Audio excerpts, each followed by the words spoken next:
page turners, and welcome back to the channel. I'm Matthew, the man with a hat, who reads. And we are doing our look back at the year that has been, part of our 2023 wrap-up stuff. And today I wanted to talk about some disappointments, some books that just didn't work for me this year. I wasn't gonna do a video like this. I don't like being negative towards a book or any kind. I just like to experience it and then talk about what I love about it and just ignore it if I don't really love it that much. The problem is I read a lot for enjoyment, and sometimes a book doesn't work for me for whatever reason. And as I was looking back at the year that was and getting video lists ready for 5 surprises, which will be up in about a week from now, and best of the year lists and all that good stuff, a lot of that's already popping up, I thought, I should still talk about some of these books that didn't work for me and maybe why they didn't work for me. So I'm not saying any of these are terrible books, so put your pitchforks down. And I know a couple of these, one in particular, is going to get a lot of hate from some people that I didn't like it, I'm sure, but oh well. We're going to dive into it. These are in no particular order, but these are 5 disappointments I had this year in my reading. So let's start off with Leon Ross's Puppet Show. I wanted to love this book so much. I'd heard good things about it. The cover was this beautiful abstract cover. You can see it over here right about now. And it just sounded interesting and unique and different, and I was like on board for this. I'd picked it up. I'd played it for my Rainbow TBR in July, but didn't get to it until August. And I just couldn't. I struggled with that book so much. I was getting nowhere with it. I kept putting it down and picking up other books. I just wasn't vibing with me. And I did something I never do. I DNF'd it. I usually will struggle out a book just to finish it because I like to say I finished it. I couldn't. I just really couldn't with that book. And I know some people loved it. Some of the channels I watch who watch me on a semi-regular basis loved Puppet Show, or they thought it was really great. I just couldn't do it. And I have no regrets on that. And usually if I DNF a book, I start to feel regrets later on, but I just couldn't. I just couldn't do it. And so it is a bit of a disappointment for me because I DNF'd it, and I very rarely DNF a book. And I know there's people that are probably very adamant that if it doesn't work for you, DNF it. Yeah, I understand that, but I usually like to say I read this. That's just how I am. The writers put a lot of work into a book. I like to give them the whole experience if I can, especially if I own it. And I did own Puppet Show, and I just couldn't do it. But anyway, moving on, let's talk about one from October of Horror. October, I had a lot of books that just didn't work for me as much, and I could talk about a bunch of them here, but we're going to mainly pinpoint to this one. This is John Lindquist's Handling the Undead. Still have this one because I haven't gotten to half price to unload it yet. And that's true of another one we're going to talk about in a little while. But I read his novel, Let the Right One In, a few years ago. Loved that book so much as he kind of deconstructs the vampire genre and makes something that is both heartbreaking and scary and just beautifully written. It is probably one of my favorite horror novels I've ever read.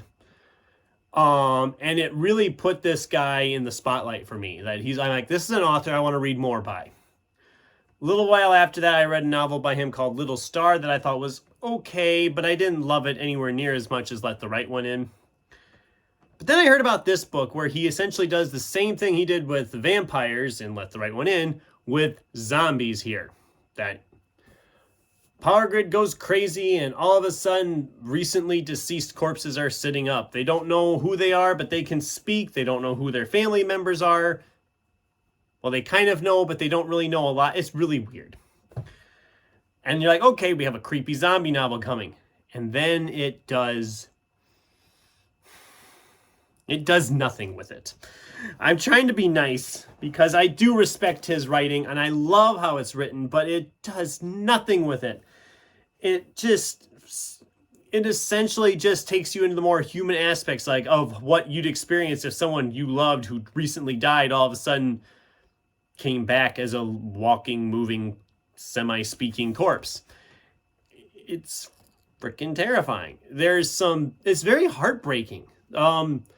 There's one family that the woman's young son had passed away, and the grandfather digs him back up when he finds out what's going on, takes him home. They're trying to do things to help keep his body together because it's half rotted away. And it's just so heartbreaking, and it doesn't... If you're looking for this as an October of Horror pick, don't do it, because it's not horror in the normal sense. It's kind of horror, but it's not like a scary horror. It's just more of a depressing, heartbreaking book. And it's like I said, it's depressing. And it really just didn't work for me as much as I had hoped it would, because I'm a huge fan, like I said, of his previous book, Let the Right One In, and this one just didn't work. If you want to try that out there, do Let the Right One In, because that's a fantastic book. This one, unless you're looking for something more depressing, stay away from it. Now let's talk about Adrian J. Walker's The End of the World Running Club. This is an apocalyptic novel. I had heard good things about it. Found it for like cheap at half price. I think it was like $3, and it looked brand new. So I thought, okay, for that, I'll take it out. I'll read it. It sat in my stack for about a year, maybe a little longer. I don't even know. Finally picked it up I think it was like April or May. I picked it up, and 400 and some pages. It moved along really quickly. But there again, it just doesn't seem to amount to anything. It moves along, it's the end of the world, and he gets separated from his family, so he's like running across the country or something, and it just really doesn't... I mean, yeah, I'm glad he's trying to stay alive so he can reunite with his wife and children, but it just doesn't go anywhere. It's a slog of a book. And then the end... spoilers if you care. The end is it doesn't really resolve itself. He finally gets to where he thinks he's going to rejoin with them, and he's already missed them. They're on the boat and they're gone. So I guess there's a sequel. I'm not picking it up because that book just irked me. I felt like I had wasted 400 pages for a payoff that didn't happen.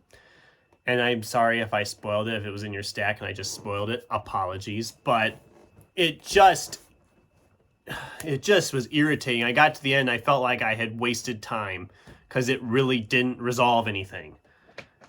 So, yeah, what can I say? I mean, it started out okay.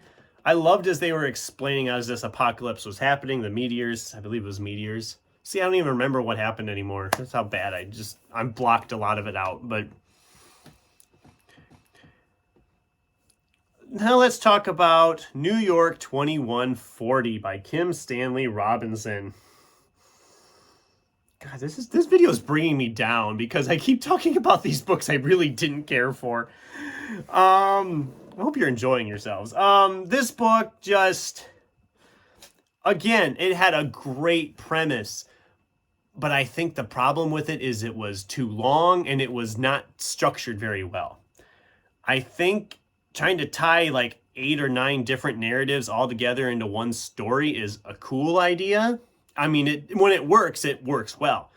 It didn't work well here because a lot of the characters just felt like bland people. You could barely tell a difference between one character and another when you were switching points of view because the characters are just all so one-dimensional.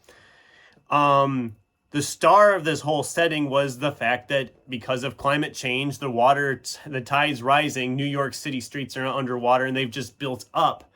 And now the streets of New York are like canals. That's fascinating. I love the idea of that world. And if you wanted to tell stories set in that world and just do like some short stories set in that, or like novellas set in that, I think it would have worked better.